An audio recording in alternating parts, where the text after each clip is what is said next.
Bonjour Scorpio and welcome back to my channel. My name is Claude and today I'm gonna be doing your ancestors messages for the month of May. So I hope you're doing well. Now please do bear in mind those are general readings, they will not and cannot resonate with everybody, so take what resonates and just drop the rest. And if the messages do not speak to you directly, maybe check your moon, Venus or rising signs. Now the decks that I use will all be listed in the description box below if you are interested. Now what do my Scorpio Aquarians need to know from their ancestors? Give us some guidance, please.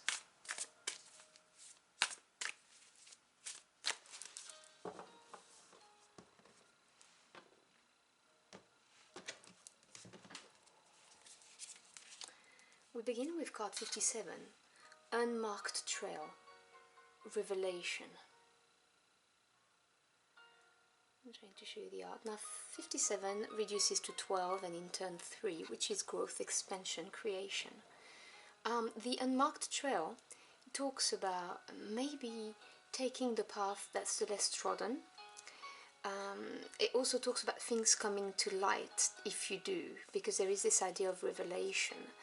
So if you're at a crossroad right now, your ancestors are advising you to choose the path that probably you wouldn't have considered initially because it's not the obvious one. And this is going to bring, you know, some eye-opening situation or event.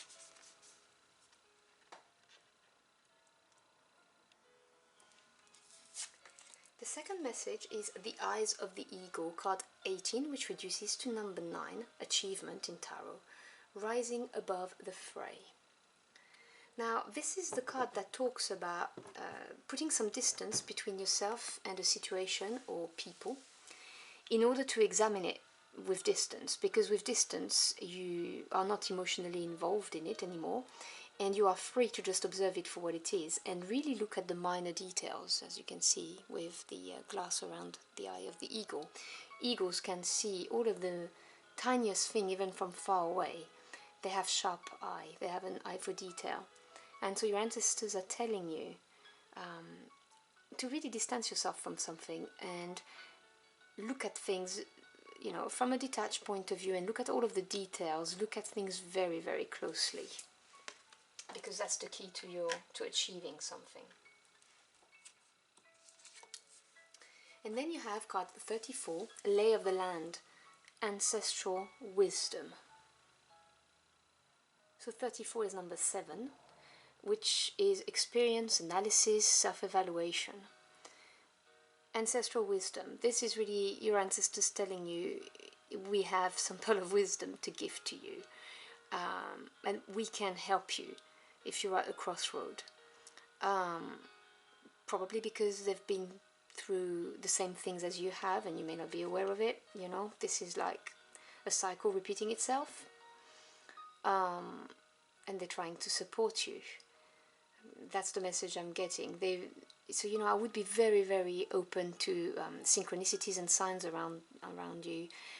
You may get some downloads. Do keep a journal by your bedside in the morning so you can record whatever messages you got at night, because they're going to try and help you and guide you and give you signs so that you know what to do, because you do have this big idea of revelation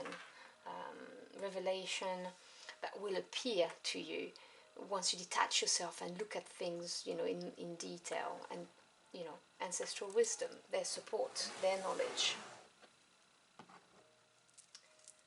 Okay, can you clarify those messages, please, for my Scorpio Aquarians?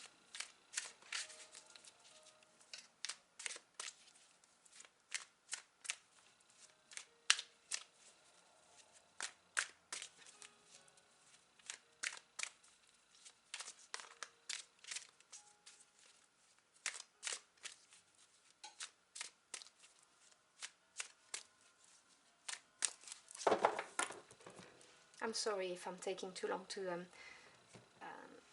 shuffle the cards, but I stop when, you know, I hear it in my head. So we have the Queen of Swords, Two of Wands,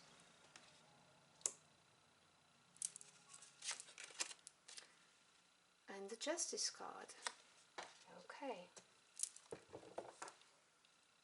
So I talked about maybe, you know, your ancestors having done the same thing, having had the same experiences and being able to guide you because of it. This idea of karma, and you have justice that appears. So I'm mentioning it because justice is one of the big cards of karma. We have two in the tarot. We have judgment and justice. And when justice appears, she appears to rebalance the scales. You know, it really is, you reap what you sow, bringing harmony back into your life, closing out a karmic cycle, you know, the karmic lessons being paid, that kind of thing. And you have the Queen of Swords and the Two of Wands. Now the Queen, no genders attached, this is a general reading, it's the energy of the cards, you know, the characteristic of the cards. The Queens are patience and understanding in any suit. They're the yin energy, they're receptive. Swords is the mental realm, so knowledge, thoughts, ideas, truths. The Queen of Swords is someone who, you know, is someone who's factual, who's going to look at the situation from a factual point of view. She's not going to be emotional about it. She will be fair. This is someone who's fair. She's reliable and fair in that respect. But she will cut what no longer serves her. You know, there is this idea of high intellect with this queen. And, you know, also of she's a queen that can protect herself. But she will not be ruled by emotions, which is what I'm really hearing loud and clear, and the necessity to cut what no longer serves you once you have looked at it from a distant point of view. As I was explaining to you, detach yourself emotionally. When I was saying that, this is what she is. So look at it from a very neutral, factual point of view, and then cut what no longer serves you is the advice. And as I said, there's going to be some revelations. The things that are going to get, you know, uncovered. And the Two of Wands, well, this is a crossroad. The twos represent duality, decisions, and the wands, their passion, their desire. So this is really choosing whether you're going to go left or right in order to get what it is that you want. It really talks about having, you know, two options, and every road is gonna offer benefits and different experiences, but it's choosing the right one to maximize your growth and your personal evolution. And as I said to you right at the beginning, there is an advice here of taking the less trodden path, the one that you may not have thought of, is what I'm hearing, in order to, you know, gain the ancestral wisdom that's, you know, promised at the end. You know, the promise of the karma being repaid, balance coming back. This is very positive outcome.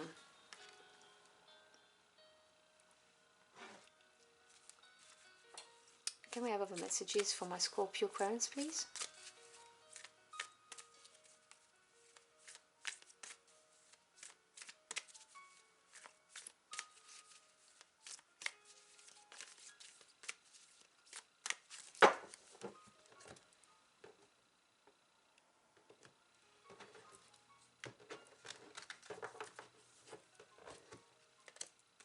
So you have card 32, tangibility. Make your dreams real. Let's have a look at this. So 32 reduces to a number 5, which is a number of change. This is a card telling you that it is within your grasp to make your dreams real. So to get out of your head and take actions. You see your ancestors here, they're right there with you, lending you support. Things are going to get cleared once this karmic lesson has been learned, or once the karma is repaid. If you take the less trodden path and you've done the work, you're going to have an opportunity to make your dreams become real, because the baggage that was there is going to be removed from you. So then in the physical world, you then have that chance of expansion, of growth. So it's a very positive message. You also have card 33, Translucence, Love the Darkness.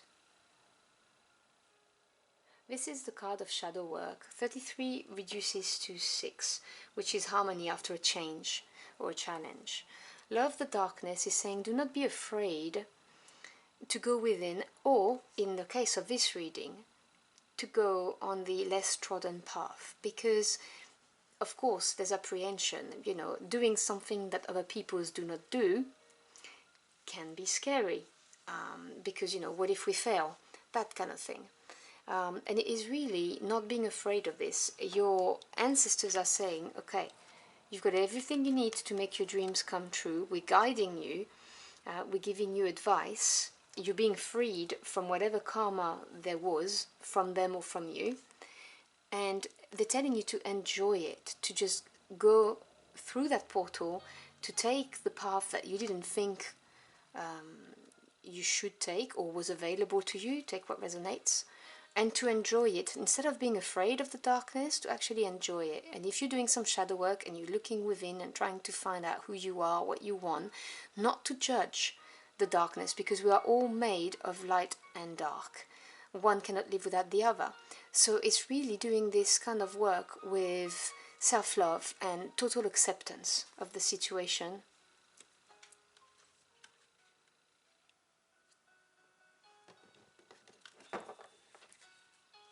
And really, really,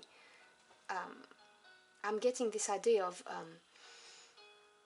doing something that others wouldn't do, and that's for someone special. But I normally don't get this message from the Rise Above the Fray, but in this reading today, I'm really getting this idea of, do you know what, completely detach yourself from the group mentality. Rise above it, because it's going to be so much better for you, and go in a direction where no one's going to go. Because this is where your happiness lies, your growth. This is your life purpose, is what I'm hearing. And obviously you have free will. I'll never presume to tell you how to lead your life, you know, and remember that every thought that you feed and every action you take ultimately will have an effect on the final outcome. But this is the message I'm hearing, and I really need to convey this to you. Can we have a final message for my Scorpio Aquarians, please?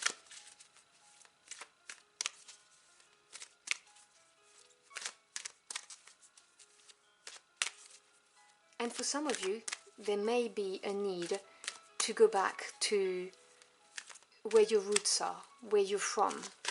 Talking about, you know, your ancestors. You may not be living in the country or in the town where your ancestral roots are. And for some of you, there may be a need to do this.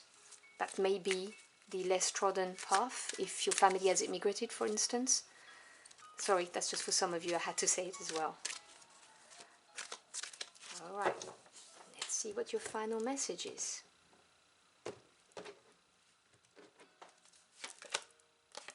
Extremes, card 34. So 34 is the number 7 again, which you've had before. And 7 is experience analysis. This is a card basically warning you to not fall into extremes. You can see, you know, the body is sweaty, there's a lot of red and fire energy in here. So to be watchful of that. Which is why you have the card of, you know, rising above the fray, detaching yourself, because I believe that this is linked to those extremes. Let's see what we have at the bottom of the deck. Beauty, card 20. So this is really the card of advising you to open your eyes to what beauty is to you. You look at life and see everything, like, you know, a beautiful flower that grows, a child discovering something, you know, this is beauty in action. Your dogs playing together, that's for me, you know, that kind of thing. And really take the time to appreciate it. And because it came from the bottom of the deck that had extremes, it really talks about, you know, you don't need to have extremes in your life to enjoy the little apparition of beauty, you know, the instances where there's beauty in everything, you know, in nature, in a kind act to somebody, that kind of thing. But these were extra messages for you. So I hope you've enjoyed your journey for the cards with me. If you did, or if the message helped you in any ways, do let me know in the comment box below. I'd love to hear from you. Hey, thank you so much for stopping by. I really appreciate your time. I wish you a beautiful month, and I'll see you again very soon. Until next time, au revoir.